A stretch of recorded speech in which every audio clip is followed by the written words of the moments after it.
Arotzaren istorioa.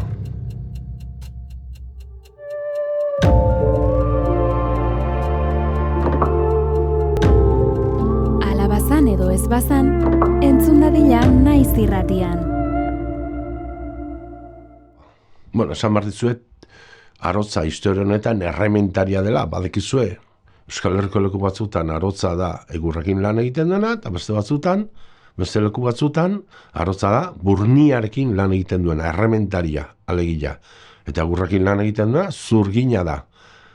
Bueno, ikasketa txiki honen ostean, arotzaren istorioa. Historia honetan, bazegoen gizon zahar bat Martingo izenekoa, eta anaia arotza zuen errementaria. Eta behin, gau batean, bazen bere txeko sukaldean, afaria prestatzen, afaria afaltzen, edo, bueno, lasai asko tximini ondoan. Eta orduan, tximinitik bera hots bat entzun zen. Banoa! Eta, etorri jai, eta lantxe, tomba!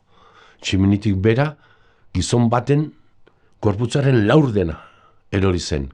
Gero beste puska bat, eta lau puskak erori zirenean, antxe, gizon bat osatu zen.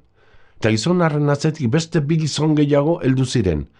Eta handi, laster batean, Martingo bere txeko sukaldean parean, antxe zituen 3 gizon. Eta gizonek esan zioten, musea nehen behar diagu. Ingo digu, ba?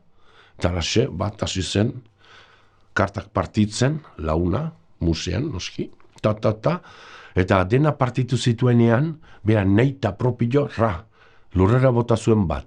Eta, Martingo, karta bat erori zaiko, ez? Nik hemen ditu lauak.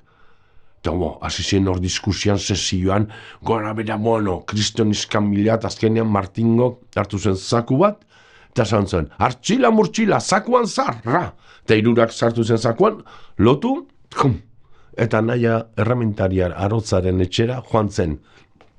Heldu zenean, hemen badiat iretzat lana, baina hauek ez di orduak, gauerdia da, eta lana hoin berdek.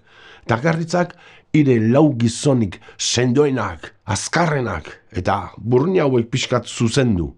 Eta laxe, etorri zen 4 langile, bere mailu ondiekin, eta zizien dinbidamba, burni hauek zuzendu nahian, pim-pam, barrutiko roak etan zuten ziren, azkenean zakoa, iriketa, irakiz jago zer egiteik, eta joan ziren 3 gizona ziztuan.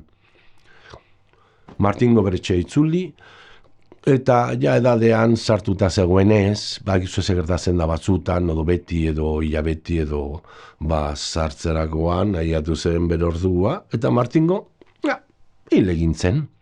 Eta hil, eta bea konfiantza osoz, zerura, joan zen, zerura ahiatu, eta jangoikoa, hinoa, ni honea, zerura, eta abesduk irelekua behan zeok, eta behan, bera joango na.